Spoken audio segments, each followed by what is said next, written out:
রাফি, এটা তো আসলে হতাশার যে আমাদের কাছে আজকে অনেক রকমের খবর আছে, তবে আসল জাতীয় দলের বা সিনিয়র ক্রিকেটারদের জাতীয় দলের কোনো খবর নেই। এবং বিশ্বকাপ নিয়েও আলোচনা এখনও চলছে। আমরা জানি যে বিশ্বকাপে থেকে বাংলাদেশ ছিটকে গেছে, সেই জায়গায় স্কটল্যান্ড ঢুকে গেছে, তবে তারপরও এখনও পাকিস্তানকে নিয়ে একটা ধোঁয়াশা কাটেনি। সবশেষ আপডেটটা কি? পাকিস্তানের যে স্ট্যান্স, সেটা মনে হচ্ছে যে বাংলাদেশের পক্ষে তারা আছে। এর আগে যে মিটিং হয়েছিল সেখানে ভোট দিয়েছে তারা, এমনটাই আমরা জেনেছি। এবং কিছুদিন আগে যেটা প্রাইম মিনিস্টারের সঙ্গে মহসিন নাকভি পিসিবি চেয়ারম্যান, তার আলাপচারিতা হয়েছে, নানান ধরনের দেনদরবার, অনেক ধরনের হিসেব নিকেশ তারা করছে। এখনও অ্যানাউন্সমেন্ট করেনি এবং সামনে দুটো দিন সম্ভাব্য তারা রেখেছে যখন তারা জানাতে পারে। কিন্তু এই মুহূর্তে দাঁড়িয়ে প্রশ্ন আসলে দানা বাঁধছে যে পাকিস্তানের কি আদৌ বিশ্বকাপ ফরফিট করার কোনো কারণ আছে? আপনার কাছে কি মনে হয়? আমার কাছে পার্সোনালি মনে হয় না যে পাকিস্তান বিশ্বকাপ বয়কট করবে। ওরে এ তো ফ্যান্টাস্টিক ধর্মঘট। বেস্ট ইনগ্রেডিয়েন্ট ও ইউরোপীয় মেশিনে তৈরি মজাদার কেক ফ্যান্টাস্টিক, যে ফানে সবাইকে টানে। মিটিংটা হয়েছিল সোমবার দিন বিকালে।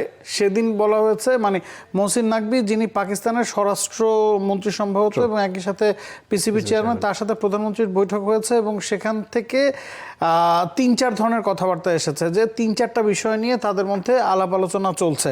সেখানে কথা হচ্ছে যে পিসিবি চেয়ারম্যান এবং তাদের প্রধানমন্ত্রীর সাথে প্রথমত বিশ্বকাপ বয়কট, দ্বিতীয়ত ভারতের বিপক্ষে ম্যাচ বয়কট, তৃতীয়ত আর্মব্যান্ড পরে খেলা, এই ধরনের বিষয়গুলো নিয়ে কথা হয়েছে। এবং সবশেষ সিদ্ধান্ত কী আসবে সেটা জানানোর জন্য পাকিস্তান শুক্রবার অথবা সোমবার পর্যন্ত সময় নিয়েছে।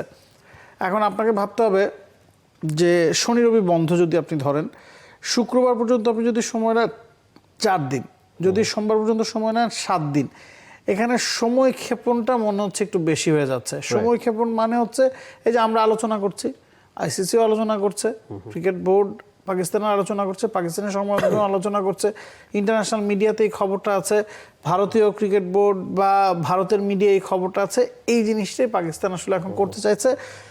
পাকিস্তান বাংলাদেশের সাথে ছিল 14-2 ব্যবধানের যে ভোটের কথা আপনি বলছেন, সেখানে পাকিস্তান ভারতের বিপক্ষে বা বাংলাদেশের পক্ষে ভোট দিয়েছে। তবে বিশ্বকাপ বয়কট তাদের আসলে করার তো যুক্তিযুক্ত কারণ নেই। বাংলাদেশ বিশ্বকাপ বয়কট করেছে, ইটস বিকজ বাংলাদেশের কাছে ভারতে যে খেলাটা সেফ মনে হয়নি। বাংলাদেশ শ্রীলঙ্কায় খেলতে চেয়েছিল, আইসিসি বা বিসিসিআই সেটা অনুমোদন দেয়নি। পাকিস্তান তো শ্রীলঙ্কাতেই খেলছে, তো পাকিস্তানের তো আর বিশ্বকাপ বয়কট করার কোনো কারণ নেই। এখন নীতিগত সিদ্ধান্ত বিবেচনায় বাংলাদেশের পাশে থাকতে গিয়ে আপনি সহানুভূতি জানাতে পারেন, বই আর্মব্যান্ড পরে খেলতে পারেন, কিন্তু বিশ্বকাপ বয়কটটা it's a bold decision, it's a big decision. এখানে রাজনৈতিক বিষয় ছাড়া এটা হওয়ার সম্ভাবনা নাই। তবে এখন পর্যন্ত খবর ভারতের বিপক্ষে ম্যাচটা তারা বয়কট করতে পারে, তবে সেটার সম্ভাবনা আমার কাছে ক্ষীণ মনে হচ্ছে। পাকিস্তানের প্রথম খেলা ইউএসএ, পরে খেলা নেদারল্যান্ডস, এই 2 ম্যাচ যদি জিতে যায়, এখন আবার এই ধরনের খবর বেরিয়েছে জিতে যাওয়ার পরে ভারতের বিপক্ষে ম্যাচটা বয়কট করবেন। আইসিসির যে নিউ মডেল, সেখানে ভারত পাকিস্তান ম্যাচটা থেকে আসে 37%, 35-37%। রাইট। বাংলাদেশের ম্যাচ থেকে আসে 7%, পাকিস্তানের অন্যান্য ম্যাচ থেকে আসে প্রায় 13-14%। পাকিস্তান যদি বিশ্বকাপ বয়কট করে 57% সব মিলিয়ে আইসিসির লস হবে। মানে 100 টাকার মধ্যে আপনি 57 টাকায় হারিয়ে ফেলছেন, 43 টাকা পাচ্ছেন। বাংলাদেশ যেহেতু নাই এবং পাকিস্তান যদি বয়কট করে, এখন যদি পাকিস্তান ভারতের বিপক্ষে না খেলে ওই 35-37% সাথে বাংলাদেশের 7%, তারপর আপনি 42-43 টাকা হারিয়ে ফেলছেন 100 টাকার মধ্যে। তারপরও কিন্তু অনেক বড় একটা ক্ষতি। এই ক্ষতিকে আইসিসি পুষিয়ে নিতে পারবে কিনা, এখানে বিষয়টা দাঁড়িয়েছে যে ভারত যেভাবে একচ্ছত্র আধিপত্য বিস্তার করেছে, সেটা ভাঙার জন্য পাকিস্তান ক্রিকেট বোর্ড বা পাকিস্তান সরকার একটা বোল্ড মুভ নেবে কিনা, সেটা এখন পর্যন্ত যেটা ম্যাক্সিমাম মনে হচ্ছে ভারতের বিপক্ষে ম্যাচ বয়কট। তবে পাকিস্তানের ভারতের বিপক্ষে বিশ্বকাপ ম্যাচ বয়কট ছাড়া পুরো বিশ্বকাপ বয়কট করার আমি কোনো সম্ভাবনা দেখি না। অ্যাবসলিউটলি সেটাই। এবং ভারতের বিপক্ষে ম্যাচটাও যে তারা বয়কট করবে বলছেন, পরের স্টেজে বা তার পরের স্টেজেও যদি আবার ভারতের বিপক্ষে খেলার সম্ভাবনা হতেই পারে থাকে কিনা। কারণ অনেক সময় আমরা দেখেছি যে 2 বা ততোধিক ম্যাচ আইসিসি ইভেন্টে ভারত পাকিস্তান হয়েছে, একটা তো ধরা বাধা থাকবেই। তো সেই জায়গায় কত দূরই পাকিস্তান আসলে বয়কট করতে পারবে, তো সেই জায়গাটা আমার মনে হয় যৌক্তিক সিদ্ধান্ত হবেও না। কারণ আগে থেকে কিন্তু ভারত পাকিস্তানের দেন দরবার বোঝাপড়াটা কিন্তু আজকের নয়, এবং 2027 সাল পর্যন্ত তাদের সেভাবে নেগোশিয়েট করা আছে যে ভারত পাকিস্তানে যাবে না, পাকিস্তান ভারতে যাবে না। বাংলাদেশের ইস্যুটা তো সবে ডালপালা মেলছে, তো সেই জায়গায় পাকিস্তান হয়তো বা সমর্থন জানাবে, সহানুভূতি জানাবে, এই পর্যন্তই তাদের করবার আছে। অবশ্যই। এবং আজকেও কিন্তু আমরা দেখেছি যে ভারতের মিডিয়ায় একটা সংবাদ এসেছে, শারদা উগ্র একজন প্রমিনেন্ট সাংবাদিক, তিনি বিসিসিআইকে ধুয়ে দিয়েছেন, বলেছেন আইসিসি শুধুমাত্র বিসিসিআই এর দুবাইয়ের একটা শাখা, এবং বলেছে ভারত যদি পাকিস্তানে খেলতে না যায় বা ভারত যদি এই ধরনের মানে সমস্যার কথা বলতো যেটা বাংলাদেশ বলেছে, সেক্ষেত্রে অবশ্যই আইসিসি অন্যরকম পথ বের করতো।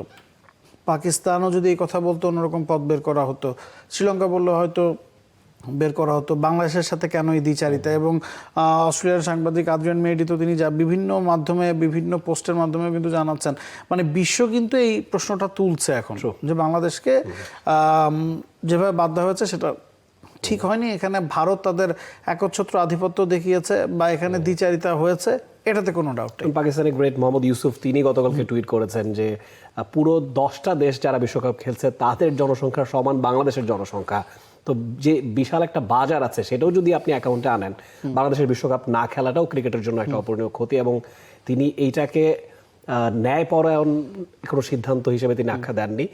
এবং এই ধরনের মন্তব্য প্রায়ই চাউর হচ্ছে।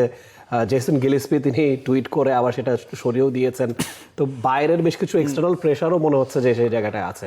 হ্যাঁ, এখন আবার নতুন কথা কিন্তু হচ্ছে যে নিপা ভাইরাস, এই ভাইরাসের কারণে আমরা দেখেছি, আমি গতকালকে যে থাইল্যান্ডে বিভিন্ন ধরনের সতর্কতা জারি করা হয়েছে, যেখানে আপনি তাপমাত্রা মেপে বিভিন্ন জায়গায় প্রবেশ করতে হবে, মাস্ক পরিধান করতে হবে। ভারতে ওই জিনিসটা পুরোপুরি ছড়িয়ে গেছে, এখন আসছে দিনে সেটার অবস্থা কী দাঁড়ায় সেটাও একটা ইম্পর্টেন্ট টপিক। এবং দুটা গ্রুপের খেলা যেহেতু শ্রীলঙ্কায় হচ্ছে, ওই দুটা গ্রুপের দলগুলোকে আসলে ভারতে যেতে হচ্ছে না, অন্তত গ্রুপ পর্বে তাদেরকে যখন ভারতে যেতে হবে তখন তারা কি করবে। আবার যে গ্রুপের খেলাগুলো ভারতে অনুষ্ঠিত হচ্ছে এটা এমনভাবে ছড়াচ্ছে, এবং কলকাতা সবচেয়ে বেশি ছড়িয়েছে, যেখান থেকে আসলে মুস্তাফিজ ইস্যু বা কলকাতা নাইট রাইডার্সের ইস্যু, সেই জায়গায় খেলা হবে কি হবে না, দুটো ম্যাচ খেলবার কথা, কারেক্ট 3টা ম্যাচ খেলার কথা ছিল, তো সেগুলো নিয়েও কিন্তু জল খোলা হচ্ছে। তো এবারের টি-20 বিশ্বকাপ থেকে বাংলাদেশ ছিটকে গেছে এবং অনেক রকম জল ঘোলাই আসলে হচ্ছে, যেটা শুধুমাত্র একটা বিশ্বকাপ না, সামনের দিনে আইসিসিতে কি হবে, সামনের দিনে প্রভাব ভারত কতটা রাখতে পারবে সেই বিষয়েও চ্যালেঞ্জ জানাচ্ছে। For more updates, subscribe to our YouTube channel and click on the bell icon. Follow us on Facebook and Instagram. Download T-Sports app to enjoy exciting games and highlights. Visit tsports.com.